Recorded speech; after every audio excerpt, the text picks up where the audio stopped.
Hello and welcome to a karting1.co.uk special feature video in association with MSW Kart Shop. That's www.kartspares.co.uk. Okay, this video is a driver comparison. What we thought would be a good idea is to get a top flight level sort of car, in this case Michael Spencer, who's raced at the highest levels, World Championship level in Formula Super A, he's also won British Championships, they don't come much better, and then compare him to just your average Joe, you know, not sort of top flight. We wanted to see what the difference was. So what we did is we organised a day with MSW, who are based at Rye House, who supplied the kart. And what we did is we just did a couple of sessions each. We took some video, and here's the comparison to see what the difference was. Okay, first up, there's me on the left and Mike on the right. We're just going to look at the first corner. It's quite interesting. As you can see there, I'll take a wider line coming through the corner because I'm thinking about getting this really good exit. Mike takes a tighter line. Now in fact through here our best runs were pretty similar on time wise. I think Mike was about half a tenth quicker.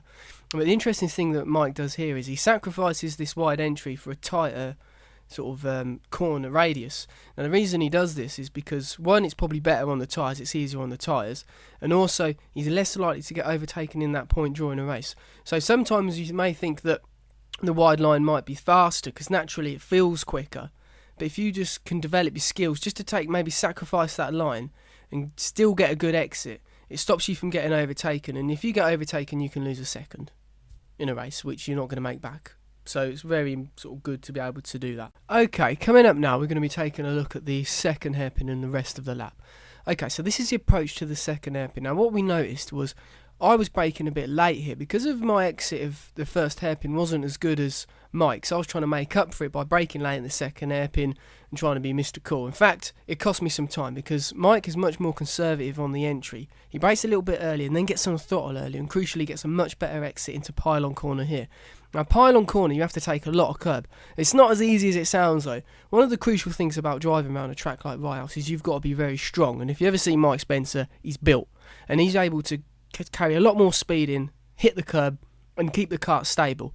And then for the rest of the lap he gains so much momentum through there, he's able to pull 4 tenths. And as you can see, they're the sort of main differences between me and a top flight driver like Mike Spencer. Now here we're going to have a look at a bit of a data video, and there's 2 dots here, and as what you can see there is the first dot is a little bit ahead there, and that's me.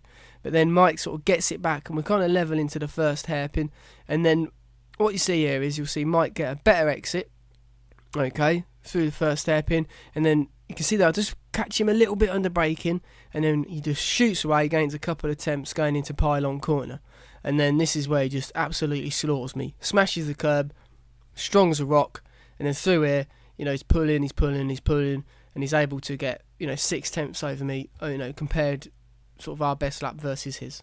So what have we learned? What we've learned is that to be a top level driver, it's not just about raw speed. I mean, as you can see, the first corner we're level, but the thing is it's about being smart as well, being intelligent. And if you can maintain good pace, taking a more defensive line, then naturally it's going to be the better choice, because as we've said, you can take the best line all day to get the maximum speed, but if you get overtaken once, twice, 3 times, it's going to cost you more time than you're ever going to make during a race. Also, the importance of being conservative.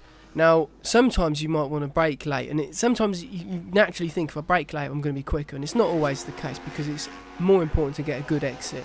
It's pretty old sort of tips that, but it's as valuable as ever. And also strength as well, especially sort of today's cars, which are heavier than they used to be. It's very important to be strong in the car and being able to maintain momentum. And as I said, Mike Spencer is extremely strong, and that makes a crucial amount of difference. So if you make sure you have a good fitness regime and a good diet, then you can really maximise your speed and also your tactics.